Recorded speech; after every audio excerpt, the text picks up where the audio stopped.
Lila and the Sparkling Science. And the girl who loved questions. Lila Finch was a kind of kid who always carried three things in her backpack: a notebook, a magnifying glass, and at least one half-finished invention. Her room was a cheerful mess of gears, jars, wires, and half-built gadgets. A robot made of spoons blinked from her dresser. A wind-powered paper bird hung near the window. Lila loved science because it felt like magic you could understand. But not everyone felt the same. Her cousin Mara, who lived next door, once said, "Science is just homework pretending to be fun." Lila never argued, she just smiled and kept tinkering. The meteor pebbled one afternoon. As Lila searched for butterfly wings to sketch, something strange landed in her backyard. Was a tiny flip. It wasn't big like a movie meteor, it was small, glowing faintly like a nightlight. She crouched down and touched it. The meteor pebble hummed. Then piff! A tiny hologram popped out. A floating figure appeared. A sun-sized alien with wild fluorescent hair and goggles bigger than his face. "I am Fizbit, Galactic Junior Researcher of Helpful Things," he squeaked proudly. Lila gasped.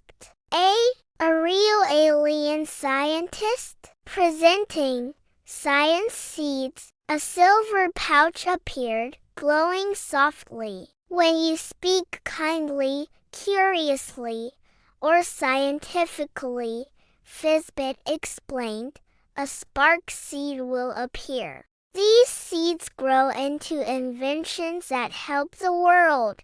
Lila's heart fluttered. "That sounds amazing. Thank you so much." Pop! A shimmering orb drifted from her mouth and landed on the grass. It sprouted instantly into a glowing solar flower, its petals humming with clean energy. Lila squealed with delight. But the next morning, Mara was watering her mother's sunflowers when she noticed something strange glowing in Lila's yard.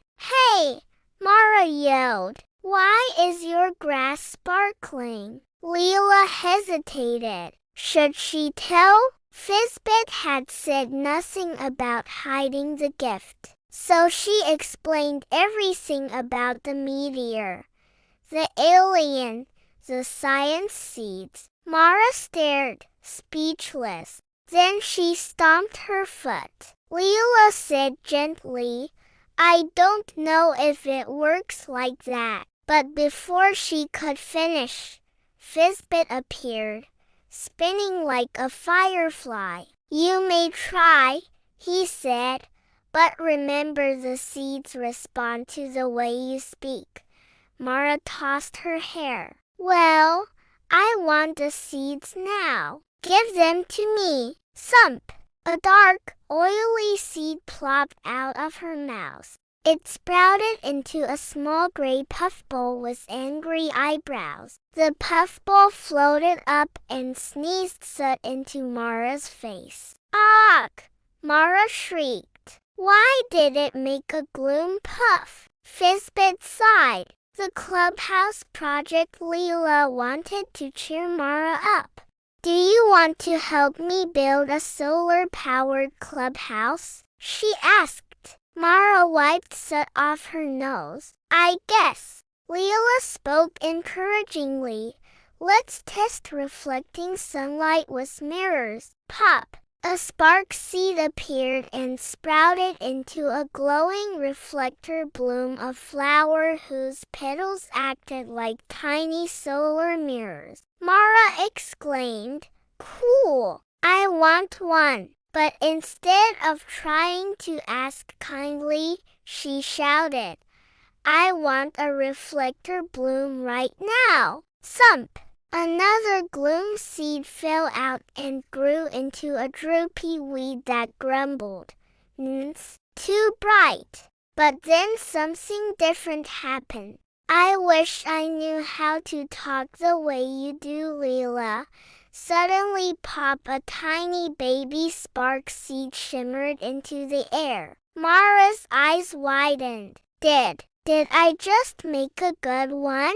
Lila hugged her. Yes, see? You can do it. Fizbit did a joyful somersault. Chapter 5. The Gloom Puff escapes. The cousins worked for days, building their solar clubhouse. Spark seeds grew into glowing tools, clean water vines, and many wind spinners. But the Gloom Puff, Mara's very first gloomy creation, felt jealous and left out. One morning, it bounced away into the forest. Fizbit scanned the area. This is bad. Gloom puffs become bigger when they hear complaining or arguing. If someone starts whining nearby, it will grow. Mara gulped. That's not good. The three raced into the forest. They found the Gloom Puff near the park pond. And worse, two kids were arguing loudly nearby. The puffball grew and grew. Soon it was the size of a beach ball, sucking up frustration like a vacuum. We have to shrink it, Lila shouted. Use kind words, Fizbit urged. The science of kindness. Lila stepped forward. Hey, Gloom Puff, she said gently. It's okay. You're part of the experiment too.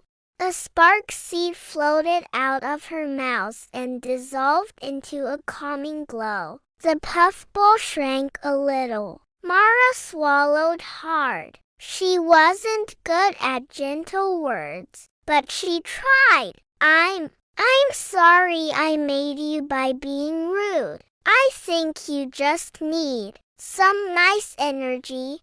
A spark seed left Mara's mouth, a small one, but real. It drifted toward the puffball, which shrank again and sighed peacefully. Finally, the Gloom Puff curled up like a sleepy kitten and turned white and fluffy. Its grumpy eyebrows vanished. Fizbit clapped. You did it! Kindness stabilizes unstable gloom reactions. Mara laughed and wiped her eyes. Science is actually kind of awesome. A new kind of magic. The cousins spent the rest of the summer using spark seeds to help the park. They grew water cleansing reeds to clear muddy ponds. They planted some petal lamps that glowed on cloudy days. They invented a robotic ladybug, powered by a spark seed crystal, that cleaned up litter. Mara became one of the most curious learners Lila had ever seen. Fizbit visited often until one day he said, My research is complete. You two have shown that even small voices can build big wonders. Lila hugged him as best she could with someone some size. Mara asked, Will the seeds ever run out? Fizbit winked. As long as kindness and curiosity exist, the seeds will grow. And with a sparkle and a bee-zap, he shot back into the sky. The sparkling future. Lila and Mara kept their spark seeds safe in a jar on the clubhouse shelf, glowing gently like bottled stars. And every time they spoke kindly, another seed appeared ready to build something new. Their inventions made their town brighter, greener, and happier. Because now they understood something important. Science is powerful. Kindness is powerful. But together, They can change the world.